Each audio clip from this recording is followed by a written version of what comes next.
आज आइतबार सबैजनाको छुट्टी। मोरङतिरबाट सम्धिहरू पनि आउनुभएको। आज हामी घुम्न हिँडेको। घुम्दै घुम्दै बौद्ध पुग्यौँ। बौद्धको गुम्बामाथि फोटो खिच्ने कार्यक्रम। बच्चाहरूसँग पिकाबु पिकाबु भन्दै हामी खेल्यौँ। हामी खेल्दै गर्दाखेरि त्यहाँ धेरै विदेशीहरू पनि हुनुहुन्थ्यो। उहाँहरूले पनि रमाई फोटो खिच्दै हुनुहुन्थ्यो। अनि बच्चाहरूले पिकाबु पिकाबु भन्दै फोटो खिचे।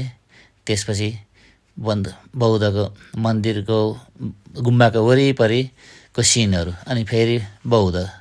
अनि त्यसपछि हामी बिस्तारै बिस्तारै यो बच्चाहरूसँग फोटो खिच्यौँ। फेरि बच्चाको पारा देखाएर यता दौडिने फुत्तै तल झर्ला भन्ने पिर। अनि त्यसपछि यसरी राख्यो। त्यसपछि घुम्यो फेरि। अनि फेरि बच्चाहरूको ध्यान, अब ध्यान, योग ध्यान ओम गर्न थाले।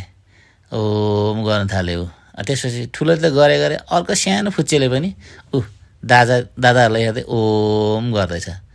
ओम ओम गर्दैछ। त्यसपछि हामी फोटो खिच्यौँ। विभिन्न पोजमा क्लिक क्लिक क्लिक गर्दै। त्यसपछि हामी अब तल बजारमा झऱ्यौँ। यहाँ ह्याट किन्ने बार्गेनिङ हुँदैछ। कतिमा किन्ने हो, अब त्यहाँ किने। फेरि अर्को साइज मिलेन, पर गए। अर्को दोकानमा गए। अर्को दोकानमा गएर सबैजना हेर्दैछन्। सायद त्यहाँ पनि किन्नुहुन्छ होला। अब हेर्दै हुनुहुन्छ, सबैजना छान्दै हुनुहुन्छ। त्यसपछि कुरो मिलाएको छ। कुरो मिल्यो, त्यहाँ किन्यो। त्यसपछि सर यो चाहिँ मेरो सबभन्दा सानो कान्छो नाति हो। अर्को फुवाजु बाजेसँग बसिरहेछ। त्यसपछि हामी जर्सिङ बाबा पुग्यौँ। जर्सिङ बाबामा ऐसेलु खान। बाटोमा रोकेर ऐसेलुको लटरम्मै फलेको रहेछ। बाटो नि पिच हुन रहेछ, राम्रो रहेछ। यो चाहिँ कार्तिके भन्ज्याङ र जर्सिङ बाबाको बिचमा। हामी यहाँ ऐसेलु टिपेर मजासँग खायौँ। त्यसपछि हामी नगरकोटतिर लाग्छौँ। पुगिसक्यौँ हामी। फोटो सेसन भयो।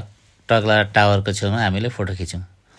फोटो खिचेपछि म माथि टावरमा चढेर तल पुत्रु पुत्रु उठ्नु चाहिँ मेरो ठुलो नाति। म पनि जाने बाजे, म पनि जाने भने, तर भर्याङ साह्रै अप्ठ्यारो थियो, लगेनौँ। यो चाहिँ माथिबाट सर नगरकोटको वरिपरिको सिनहरू देखिन्छ यसरी।